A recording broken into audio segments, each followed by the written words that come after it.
Bonjour, peuple de Dieu, que le Dieu de Papa Florian nous accorde toujours sa grâce, que la paix, la joie, le bonheur, la victoire soient le partage de tous au chemin du ciel.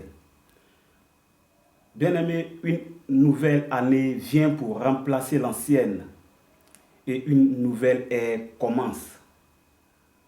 Combien de personnes dans ce monde ou même dans les églises sont remplies d'attentes et d'incertitudes profondes? Combien de personnes espèrent voir des grâces dans la vie de leurs enfants et voir des améliorations dans leurs résultats académiques? Combien de personnes qui pensent eux-mêmes faire leurs propres affaires? Combien de personnes qui ont à l'idée le mariage? Combien de personnes dans ce monde qui pensent avoir des bénéfices abondants dans leur milieu de travail? Et plusieurs personnes souffrent durant tous les mois de l'année, pour ne pas dire des années. Beaucoup de personnes vont à l'église, mais au plus profond d'eux ne sont pas encore des chrétiens nés de nouveau. Ils sont toujours esclaves de la cigarette, de la drogue, de l'alcool. Ils ont même dans les chambres des bouteilles de whisky. Et ils ne peuvent s'en passer une nuit sans programme pornographique, juste pour se donner du plaisir. Mais il y a quelqu'un qui peut arrêter cela, qui peut mettre fin à toutes ces choses. C'est notre Seigneur, le Dieu de Papa Florian. Je vous donne un témoignage qui est le mien. J'étais une personne, disons, j'étais un vagabond, un délinquant. Je marchais avec des prostituées, j'agressais, oui, les bagarres dans les rues, les bagarres à la machette, dans les gares routières, à Treichville, à Koumassi, à Numambo. Et je vois des personnes, des amis tomber sous mes deux yeux à coups de machette. Et j'étais encore même dans le fétichisme. Et à un moment de la vie, j'ai compris que j'étais dans le noir total.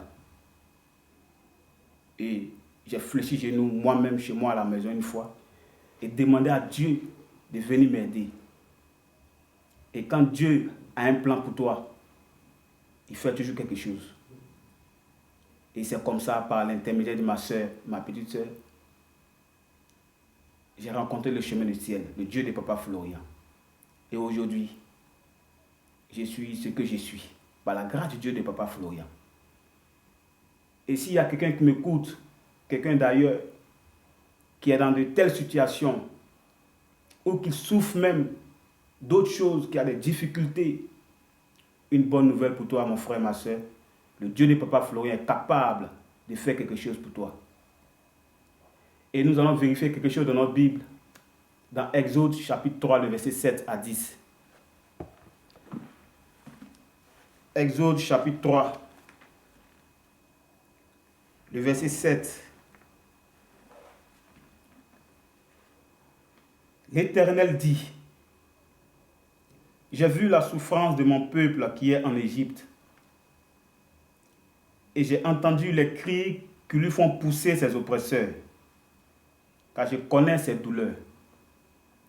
Je suis descendu pour le délivrer de la main des Égyptiens et pour le faire monter de ce pays dans un bon et vaste pays, dans un pays où coule le lait et le miel, dans les lieux qu'habitent les Cananéens, les Hétiens, les Amoréens, les Phérésiens, les Éviens et les Jébusiens.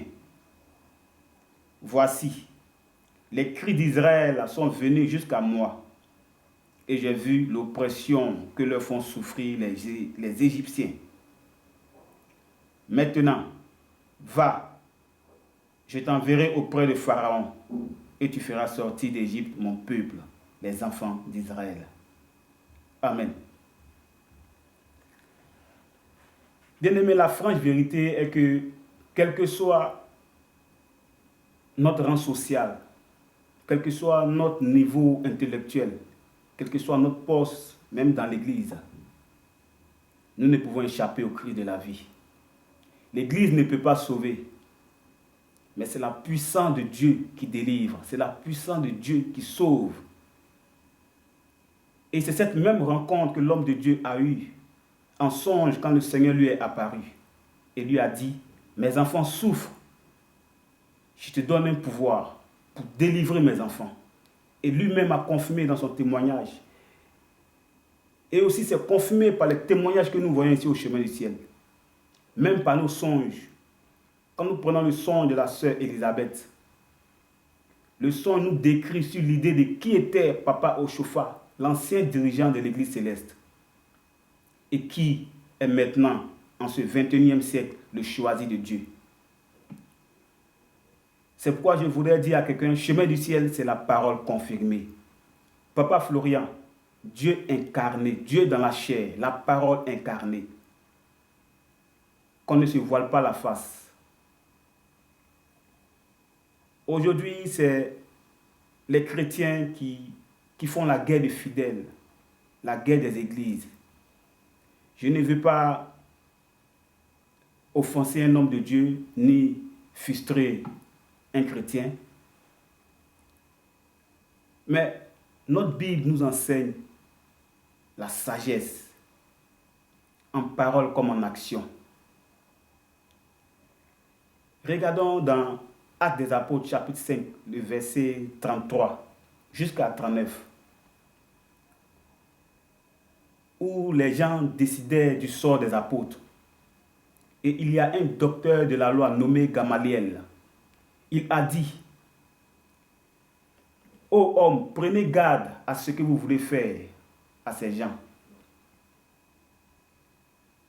Si cette œuvre ou cette entreprise vient de l'homme, vient des hommes, elle se détruira. Mais si elle vient de Dieu, vous ne pourrez la détruire. Ne courez pas le risque d'avoir combattu contre Dieu. » Et c'est cette sagesse qui doit nous accompagner en tant qu'hommes de Dieu, en tant que chrétiens. Ne prenons pas notre voie pour en faire la voie de Dieu. Tel homme ne vient pas de Dieu, telle église, Dieu n'est pas dedans. Évitons tout ça. Si nous sommes des chrétiens, marchons selon l'esprit. Et les témoignages que nous voyons ici, excusez-moi du terme, ne sont pas pour les gens de la rue. Mais il y a des personnes qui se disent hommes de Dieu, qui se disent prophètes, pasteurs, évangéliques, docteurs de la loi, enseignants, qui prêchent la foi, qui enseignent la foi, mais qui eux-mêmes ne croient pas. Mais pour nous qui avons cru en ce Dieu de Papa Florian, pour nous qui avons mis notre confiance en lui, nous n'avons aucune forme de doute, ni de crainte, ni de peur. Parce que l'alliance pour nous avec le Dieu de Papa Florian nous met à l'abri et nous couvre, comme le dit Psaume 91. Fidèle du chemin du ciel, tu as déjà tout reçu gratuitement. La seule chose que Dieu te demande, c'est l'obéissance dans la droiture, dans la sanctification. Que Dieu bénisse ce message. Et je souhaite une bonne et agréable journée de samedi à tout le monde et bon culte au nom de Jésus. Amen.